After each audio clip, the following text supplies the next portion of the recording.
With an estimated population of over 2,295,000 in 2020, Austin is not only the capital of Texas, but the cultural and economic center of the Austin-Round Rock metropolitan area. Currently, the 11th most populous city in the United States and the 4th most populous city in Texas, Austin has been one of the fastest growing large cities in the US since 2010. Thanks to the city's many musicians and live music venues, as well as the long-running PBS TV concert series Austin City Limits, Austin's official city motto is the live music capital of the world. In 1987, the city became home to South by Southwest, an annual festival for film, interactive media, music, and conferences. In 2008, South by added comedy to its ever-expanding list of media symposiums. Though originally held for only one night, comedy performances have since 2012 occurred on all nights of the festival. In 2011, the Paramount and Stateside Theaters, in conjunction with the Cap City Comedy Club, kicked off the annual Moon Tower Comedy Festival.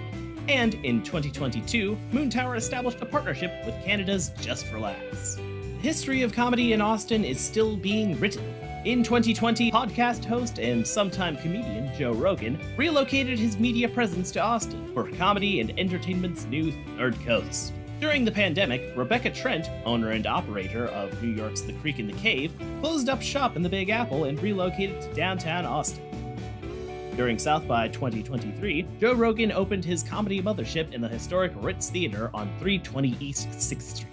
The city's unofficial local motto, Keep Austin Weird, has been featured on everything from bumper stickers to t-shirts. It promotes Austin's eccentricity and diversity, and bolsters support of local independent businesses. With all the comedy business at hand, the time is ripe to keep Austin funny.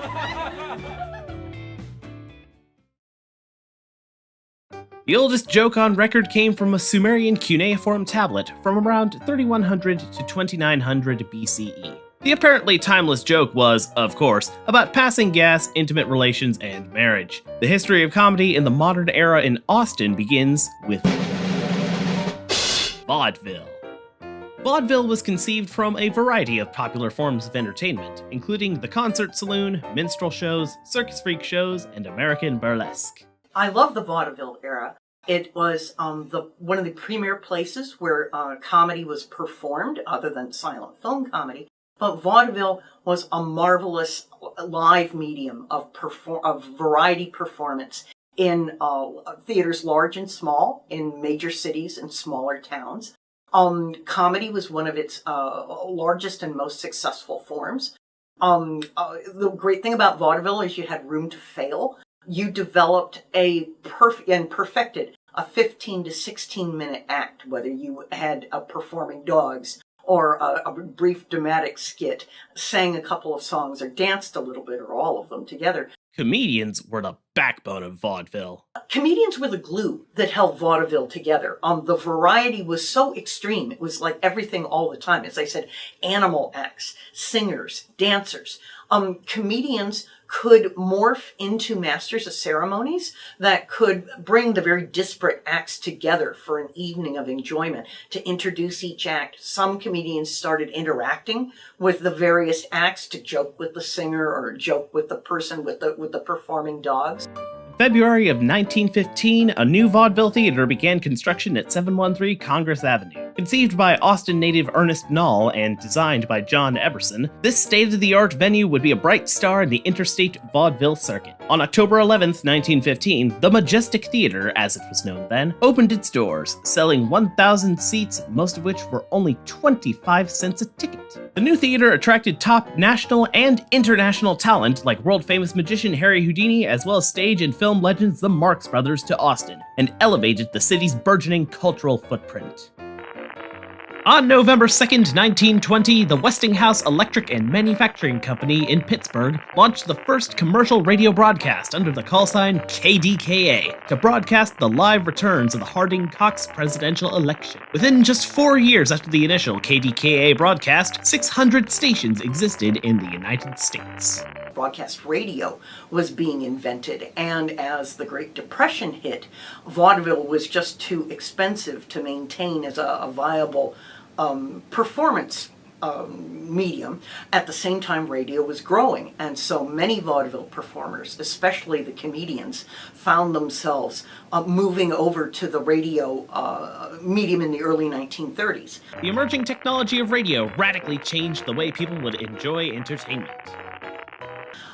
Radio presented many new problems for comedians because it used that 15 minutes of perfected skit in one performance. And yet a radio needed to be daily, weekly, monthly. You need to have an unlimited stash of comedy to be able to succeed on radio.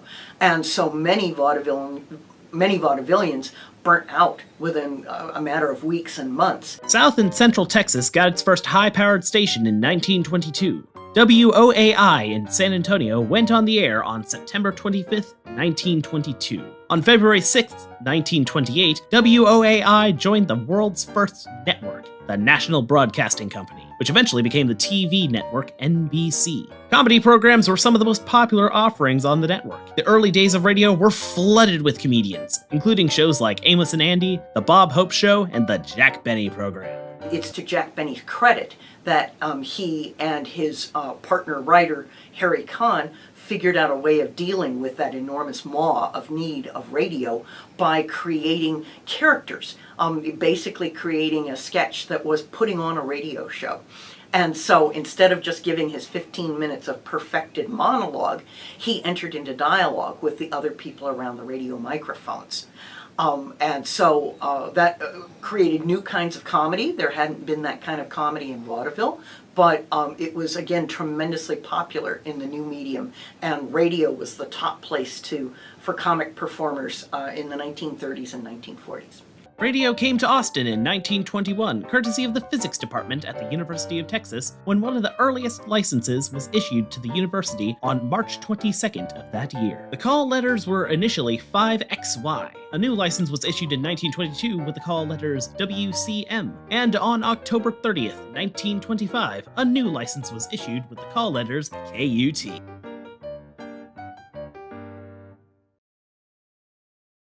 The radio revolution that began in Pittsburgh in 1920 had by 1931 infiltrated a majority of U.S. households. Most Americans owned at least one radio receiver. The golden age of American radio was a nail in the coffin for vaudeville. And from the 1930s through the 40s, commercial broadcast radio permeated the fabric of American daily life by providing news and entertainment to a country struggling through economic depression and war. Little did they know that the next big thing was right around the corner.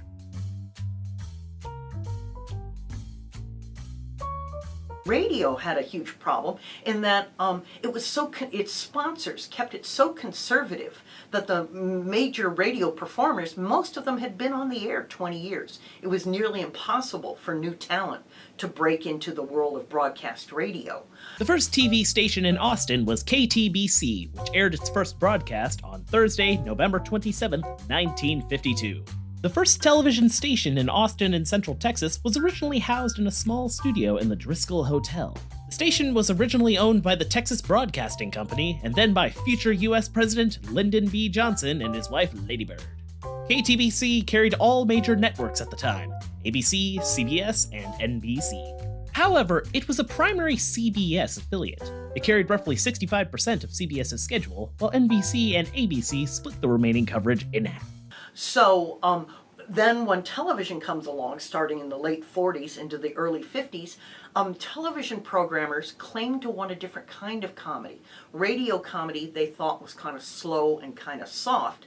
What they wanted in television comedy was something more like Sid Caesar or Martin and Lewis. They want Milton Berle. They wanted loud, fast, jump up and down kind of slapstick comedy to go with those tiny television screens. It was difficult for a number of radio comedians to make that switch.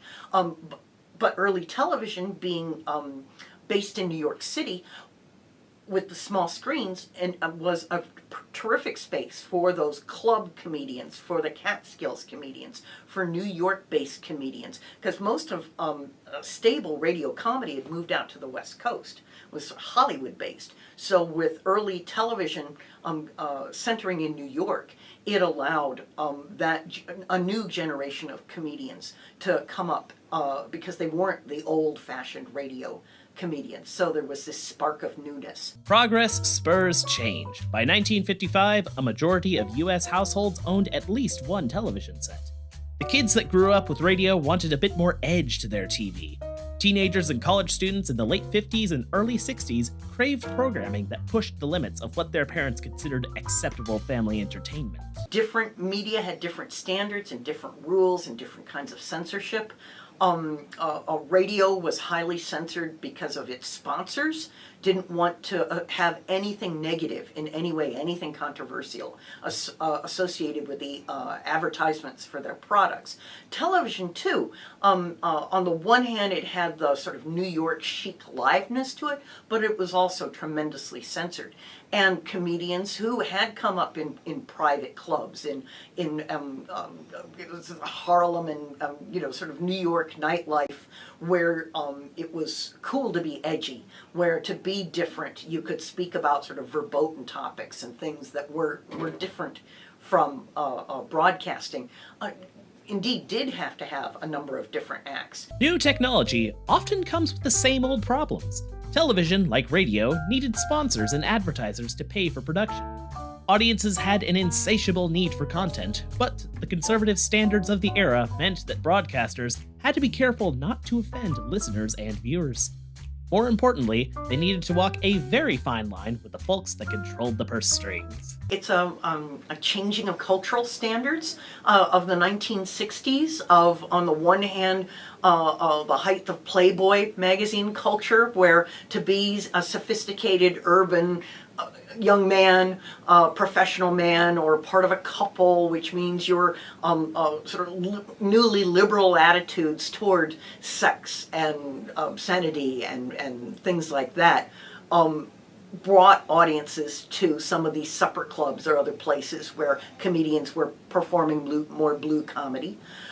The younger generation that said we're tired of uptight grandparent comedy, and some of them connected it to politics, that they wanted to be more open in criticizing forms of authority, and they thought that talking more authentically about everything from bodily functions to sex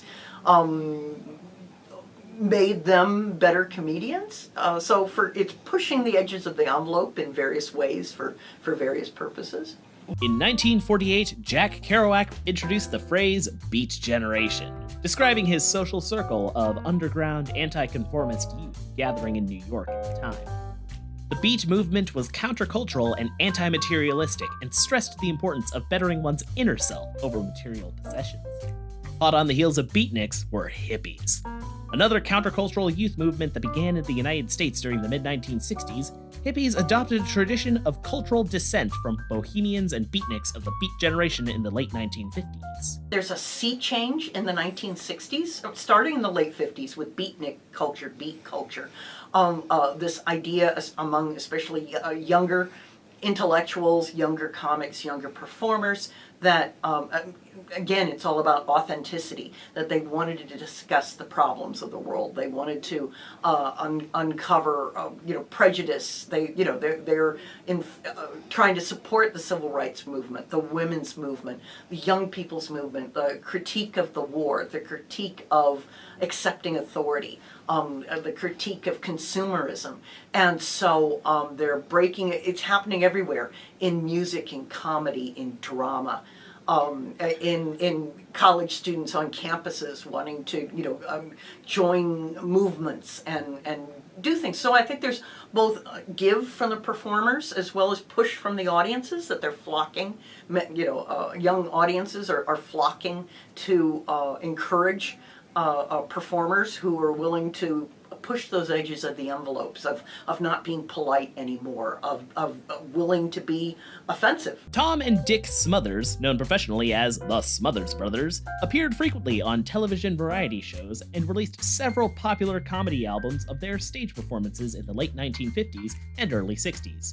Their television variety show, The Smothers Brothers Comedy Hour, became one of the most controversial American TV programs of the Vietnam War era. There's a marvelous documentary about the Smothers Brothers, how that that I absolutely love, about how they were just little folk singers, but they became more sort of woke, if you will, about unhappy to see how the administration was continuing to enlarge the scope of the conflict in Vietnam, and so they're trying in sort of a quiet way, they're to criticize it, and they're increasingly getting more and more and more pushback from their network, CBS. In a way, they get forced off the air by like 1968-69, but then Laugh-In comes in just a year later and can make all the same Nixon and war jokes and be celebrated.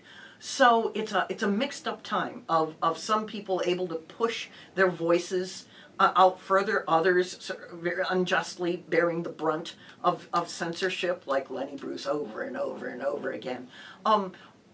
So it's a time of many different voices trying to talk about change in the world, and hooray that comedy was among them.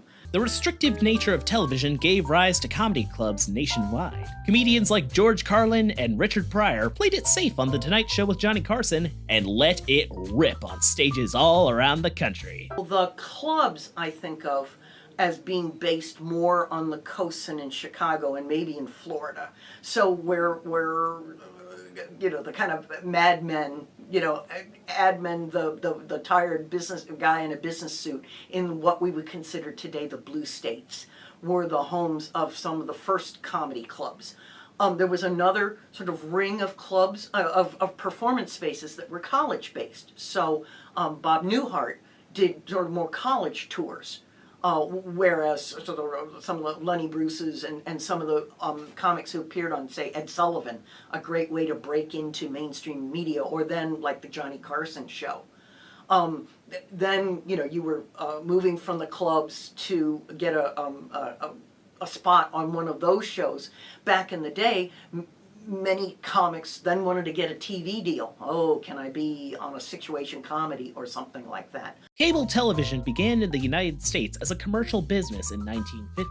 Early on, cable systems served small communities without television stations of their own that couldn't easily receive signals from stations in cities. Cable TV came to Austin in the summer of 1963. TV Cable of Austin, as it was known then, had over 2,000 subscribers by April of 1964. In November of 1972, Time Life and Sterling Communications launched one of the first pay cable networks, HBO. In 1975, HBO premiered its first comedy special, An Evening with Robert Klein. This, alongside an anthology comedy series called On Location, created the foundation for HBO to become an important stepping stone in a rising comedian's career. Cable TV users went from 50,000 in 1974 to over 97 million in 2016. Since then, satellite, internet, and streaming entertainment have continued to chip away at the formerly huge number of cable subscribers. From Aristotle to Shakespeare to 20th century satirist Dorothy Parker to contemporary comic and filmmaker Bo Burnham, people have been spinning amusing yarns for audiences for as long as there has been one funny person and someone waiting and willing to laugh. The history of comedy is the history of humankind. There are nearly as many styles and forms of comedy as there are practitioners of the art. It is said that comedy comes in threes. This has never been more true than it is in the comedy community of Austin. Sketch, stand-up, and improv comedy dominate the clubs and theaters in the capital of Texas. Esther's Follies, located at 525 East 6th Street in downtown Austin, is a modern-day vaudeville revue mixed with political commentary that is like nothing else on the national comedy scene. The group is named after legendary actress and aquatic choreographer Esther Williams. The Austin Sketch Troupe has been a comedy institution and a must-go theater experience for over 45 years. My husband and I met while we were at UT. We were both involved in the Curtain Club Theater, in a show called Now the Revolution in 1969.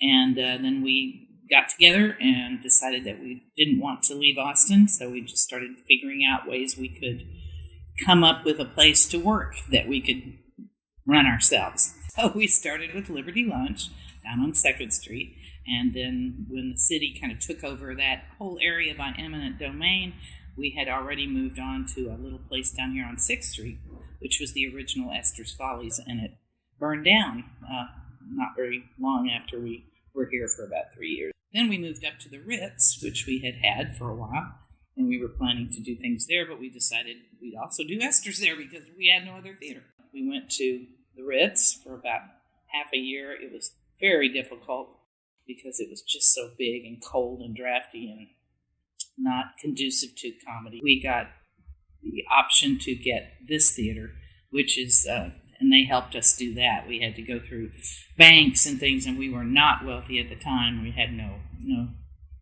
ability to pay for huge amounts of things. So we got a deal going, and we were able to buy the building with a lease purchase kind of situation. So it took us a year, but then we finally owned this building. We decided Austin was the best place, really, to be. I mean, obviously bigger cities like Dallas and Houston have their good things, but they were not the hotbed of activity and fun and creativity that Austin was. So first we wanted to stay here. It was an immediate success. I mean, the word of mouth became huge, and we had huge houses. I think we held about 200 in our space at that time, and we were packed constantly. It would be like kind of like a Saturday Night Live kind of show, or maybe like your show of shows if you go back that far. One of those kind of shows that involves music and comedy and making fun of political comedy.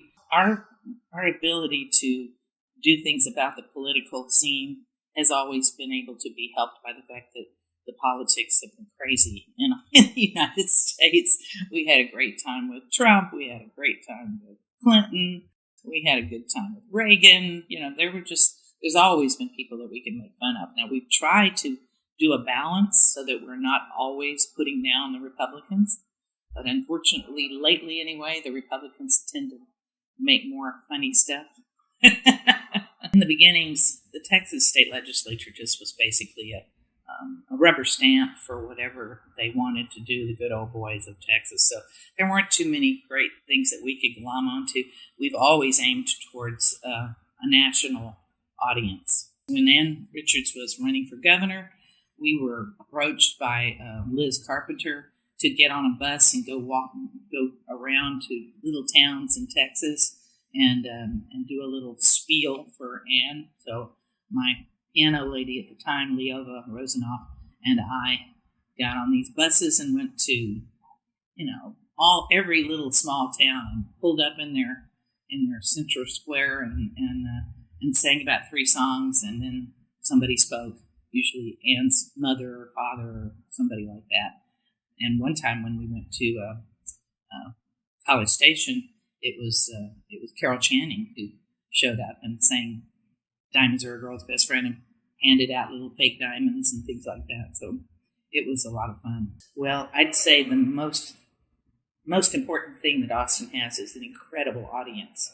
They are just so giving, and I mean, literally, you'll get standing ovations where you would never do that anywhere else. It's just, they're very giving. They're very ready to be laughing at themselves. They don't mind laughing at others too, but they will laugh at themselves.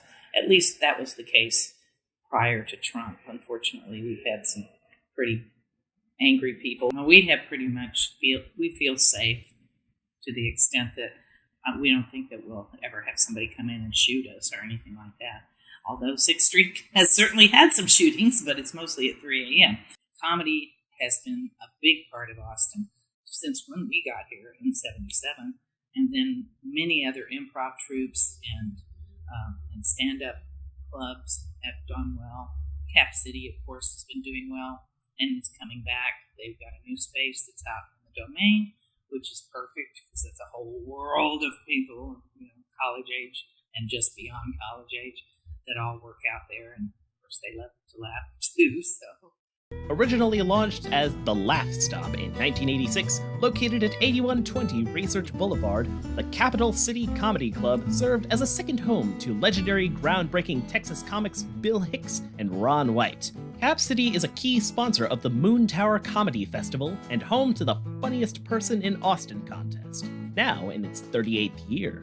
In September of 2020, Cap City closed for good in its original location, but reopened in July of 2022 in its new home at the Domain. At the time, I was a young Florida comedy club manager in West Palm Beach. We started scouting in Austin. We would do like a night in Austin, a night in Dallas, a night in Houston, and then come right back to Austin because the scene was so already vibrant. And I think that has always been the magical thing about comedians in Austin. There's a huge community. Everyone is super supportive of each other, new ideas. Cap City was the real comedy club. It was the Laugh Stop then. It went up for sale. People from San Antonio bought it. They redesigned the room. It came up for sale. Myself, my husband, Margie Coyle, who had been the manager there from day one, her husband, and a guy named Rich Miller, Dennis Miller's brother, and his wife, we all went in together and bought the club. The club was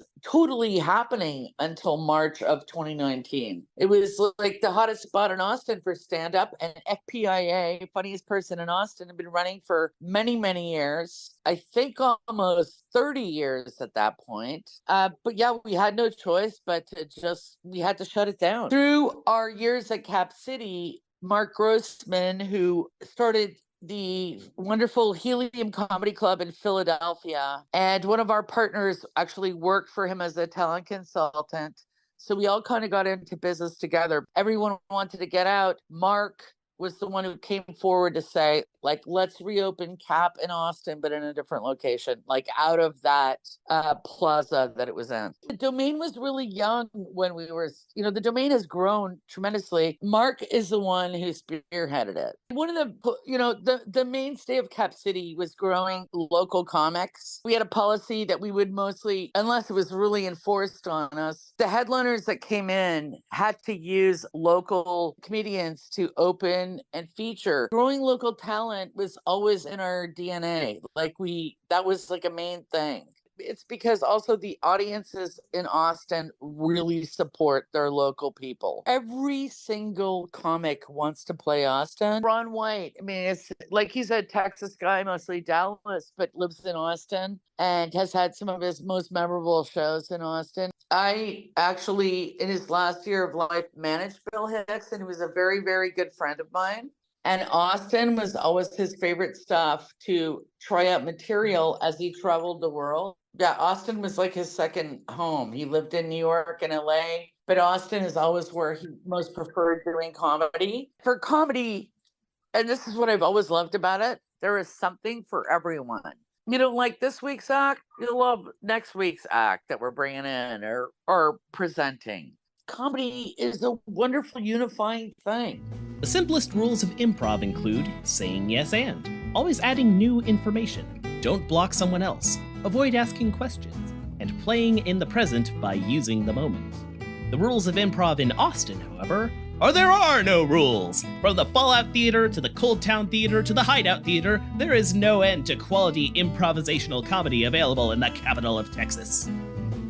We were both improvisers at the theater, and I had already started the children's program by renting from the previous owner. So I rented the space for the classes and for the shows. And then I heard that they were interested in taking over, or I heard that Roy was interested in taking over the theater, and I was like, I would also be interested in that. That sounds good. And then I found out that Kareem was involved, and I was like, okay, sounds good. And we all met at a Mediterranean food place, I believe. Yeah, and decided that it would be good. Yeah, and it was nice because I had already kind of started the children's program on a very minor level, and of course, having full access to the place rather than renting it gave me the ability to really expand it, which was great. At the time, we knew Jessica from performing a little bit with her, but we weren't super close. And she had this plan and was already putting into action a youth program. We're like, well, that'd be good to have at the theater. That makes sense. And neither neither I nor the other owner really had any experience with running that or teaching kids at that point. So it was like, well, it was a perfect fit, just from a pure business perspective. Yeah, makes sense. Hideout has always been here. I mean, this building has been here for about 140 or 150 years, but the Hideout as a theater, coffee house has always been in this spot for going on 24 years. So this building predates the Paramount, oddly enough. Not as a theater, but the building itself has been here for at least 140 years. The Hideout is not run specifically to make a lot of profit. That was like one of the things that we agreed on when we got together, was that profit is not maybe our number one consideration. So for me, I really like it when it's just normal business. I feel like we're able to be more artistically adventurous and push some boundaries. People who are like, we're just trying to get people in, then there's a tendency to want to go for like, oh, we'll do the thing that's safe, and I don't like safe theater. So improv specifically, I feel like Austin's improv scene is a lot tighter knit. We all know each other, like all the theaters and theater owners, like we know each other and don't necessarily like get together all the time, but like we'll swap notes occasionally. Like, was your weekend weird? Was it kind of slow? And like, you know, we're all very friendly. Performers perform at different theaters and take classes at different theaters. I think Austin, because there's no, it's changing a little bit, but because for a while there was really no industry to speak of in Austin, like no film industry, people are doing improv because they love it. They're doing it for the love of getting on stage and performing, rather than like hoping there's someone in the audience who's going to cast them in a thing. I would say that the difference here is that people tend to be really, really supportive, and I don't know if you've done a lot of theater in other places or any place, but there's kind of this like intensity about it, and everybody's like really, really driven, and everything is the most. You would say drama people tend to be a little dramatic sometimes, but I would say here in Austin, people are. It's not that there's not driven; it's that there's also this layer of and quality of kindness with it that I found, and I feel like in Austin, people are generous to each other. In ways that are really nice. But there's sort of a quality here that it's interwoven together. Whereas maybe in some places, people are sort of nice in spite of, you know, the traditions or the way that you have to be in order to get ahead in comedy. Whereas here in Austin, it feels like it's all interwoven, and being successful, part of being successful is being supportive of the community that's around you. We go out of our way to have a really strong relationship with the other improv theaters. So the Fallout, the Cold Town, and Merlin Works are all like, we're good friends. We talk, we perform at each other's theaters, that kind of stuff. We occasionally check in with each other just to make sure everything's good. So that, the improv theaters for sure. We don't do as much with the other theaters. There is a little bit of overlap. Like some improvisers will go and do stuff at Esther's, you know, and that's really cool. There's a lot of improvisers who also do stand-up, and so we kind of know of that world a little bit. But as far as like the theater owners, we don't reach out that much. Which now I'm like, maybe we should. The audiences are great. They the Austin audiences tend to be pretty game for whatever you're doing. I mean, obviously you can't just get up and do a terrible show. They're not gonna. It's not like they're easy marks, but like they're willing to let you get a little weird and do things that are experimental and like come along for the ride. Audiences in Austin don't like people belittling or being mean to other people as much. So like if you go see stand-up, and I kind of forgot that this happened in other places, but I've seen outsiders come here and try to do the same stand-up that would work really well elsewhere, or I guess it works well elsewhere, but here audiences just kind of get quiet when they say things that maybe are like judgmental of people because of their race, or judgmental of people because of their gender or whatever. People in Austin are just kind of like, not my thing as much. Geometry 101 tells us that any 3 points not on a line define a plane. Schoolhouse Rock told us that 3 is a magic number. With a 3-legged table, if one leg is off, the whole thing falls down. In Austin, the 3 pillars keeping comedy stable are found at Esther's Follies, Cap City Comedy, and the cooperative network of hard-working improv theaters all over town. If comedy comes in threes, then Austin must be the funniest place on earth.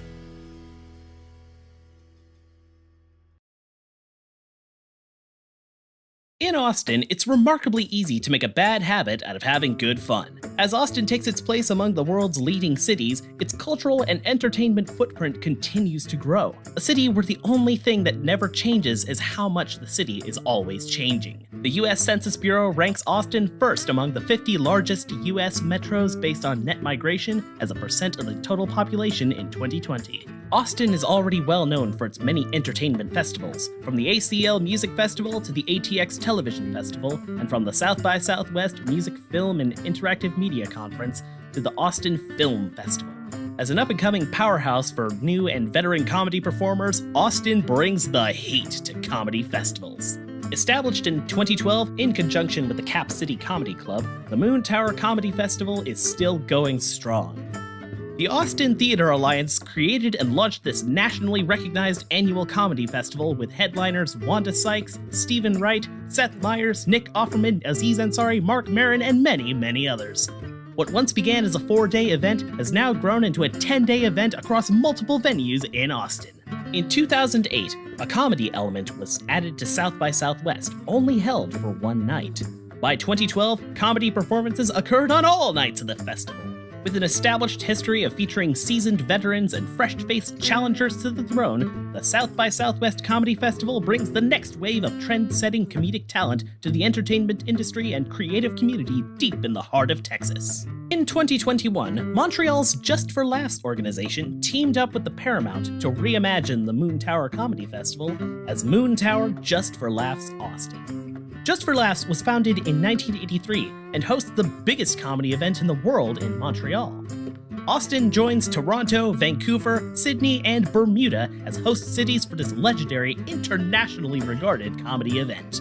Austin may be the live music capital of the world, but musicians beware. Between the unlimited fount of local comedic talent and the siren's call of good food, great audiences, and state-of-the-art venues bringing comedy legends to our backyard, Austin is on the verge of dethroning New York, Los Angeles, and Chicago as the premier comedy destination in the country. The big question has been what makes Austin different from other larger and more established comedy meccas like New York, LA, and Chicago. The answer from the local pioneers and practitioners of sketch, stand-up, and improv comedy is that Austin genuinely cares. The audiences are enthusiastic and supportive. Industry professionals cooperate and make each other better. Where New York comedy is a jungle and LA comedy is a lion's den, comedy in Austin is a greenhouse that nurtures and supports talent. Comedy didn't just show up to Austin in 2021 with Just for Laughs. It didn't merely arrive in 2008 when South by invited some funny folks to the podium. Great stand-up didn't simply make the scene in 2011 with Moon Tower. Cable brought comedy to Austin via HBO in 1975. TV brought sitcoms and late-night talk shows to KTVC Austin in 1952. WOAI in San Antonio brought East Coast comedy programming to Central and South Texas in 1928. The Majestic Theater at 713 Congress Avenue, in the shadow of our state's historic sunset red granite Capitol building, opened its doors to the world of vaudeville in 1915. Comedy in Austin is as natural as a big glass of sweet tea on a sweltering Texas evening in June. We know where we've been, and we cannot wait to see where we are going.